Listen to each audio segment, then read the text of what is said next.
రేపల్లెలో నిర్వహించిన దళిత క్రైస్తవ అవగాహన సదస్సులో దళిత క్రైస్తవులకు ఎస్సీ హోదా కల్పించేలా పార్లమెంట్లో చట్ట సవరణ చేయాలని పలువురు వక్తలు డిమాండ్ చేశారు.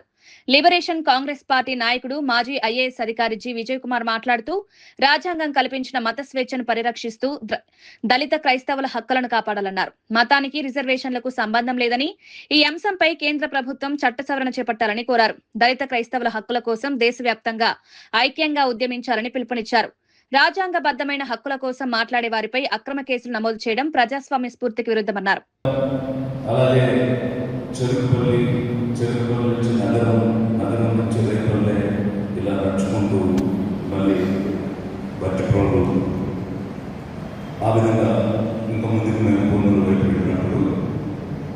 ఈ ప్రాంతంలో నేను గ్రామాల్లో నడుస్తున్నాను. ఈ రోజు ఇక్కడ కూర్చున్న వాళ్ళు చాలా మంది నాతో నడిచిన వాళ్ళు దయచేసి ఉన్నారు, ఇక్కడ కూడా ఉన్నారు చూశాను. గ్రామాలలో ఇంటరాక్ట్ అవుతున్నప్పుడు మాటల్లో వారి నుంచి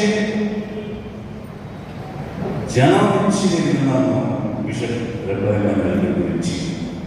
అంటే ఎంత లోతుగా ప్రజల్లోకి వెళ్ళి, సామాన్యంలోకి వెళ్ళి, వాళ్ళ జీవితాలతో ముడిపడి వారి యొక్క దైనందిన జీవితంలో ఒక హౌస్ హోల్డ్ నేముగా ఈ రేపల్లె ప్రాంతం అంతా నిర్మించిన పేరు నాకు బిషప్ గారి పేరు.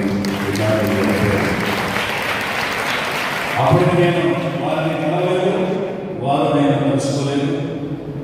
ఏదో ఒక ఐఏఎస్ ఆఫీసర్గా, పక్క జిల్లా ప్రకాశం కలెక్టర్గా, అలాగే సెక్రటేరియట్లో పలు శాఖలో పనిచేసిన వ్యక్తిగా తెలుసు తప్ప పరస్పర పరిచయం అనేది వారికి మాకు లేదు. కానీ ఆ యాత్రలో నేను అనేక అంశాలు చూశాను.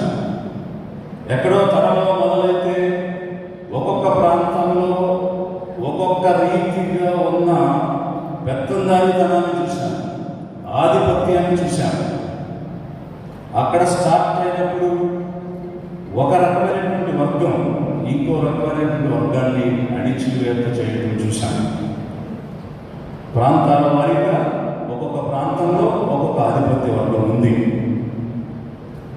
అక్కడ వెలమనాయుడని, బలిజనాయుడని, కమ్మనాయుడని, రెడ్డిలని, రాజులని, ఇలా అనేక ప్రాంతాలకు వెళుతున్నప్పుడు అనేక మందిని చూశాను. మచిలీపట్నం వెళ్ళేటప్పటికి కాపులని, భీమవరం వెళ్ళేటప్పటికి రాజులని, ఇలా ప్రతి ప్రాంతంలోనూ ఒక ఆధిపత్య వర్గం అనేది ఉంది. పెద్దలాగా ఉన్నారు.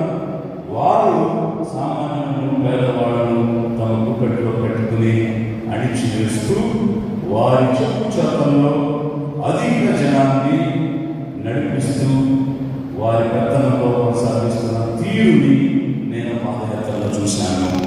అలాంటి దానికి భిన్నంగా మీరు స్వతంత్రంగా ఎదగండి, మీ పిల్లలను చదివించండి, జీవితంలో పైకి రండి, ఒక విశ్వాసంలో జీవించండి అని ఒక విప్లవాత్మకమైనటువంటి బోధన చేస్తూ సామాన్యులను ఆదుకుని మీరు కూడా పైకి రావచ్చు, మనకు కూడా సాధ్యమవుతుంది అని ఈ ప్రాంతంలో ఆధిపత్యానికి భిన్నంగా పైకి లేపడానికి ప్రయత్నం చేయడం నేను పాదయాత్రలో చూశాను.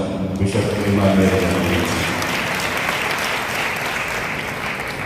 మరి ఈరోజు ఇదంతా నేను ఊహించాలి. ఇలాంటి ఒక చేష్టం వచ్చి ఇలాంటి అంశాలపై మాట్లాడతాను ఈ రేపల్లో నేను ఎప్పుడు కూడా అనుకోలేదు. కానీ పరిస్థితులు అలాంటి ప్రభావానికి తీసుకుని వచ్చాయి. ఈరోజు ఇక్కడికి వచ్చి నేను మాట్లాడాల్సి వచ్చింది. బట్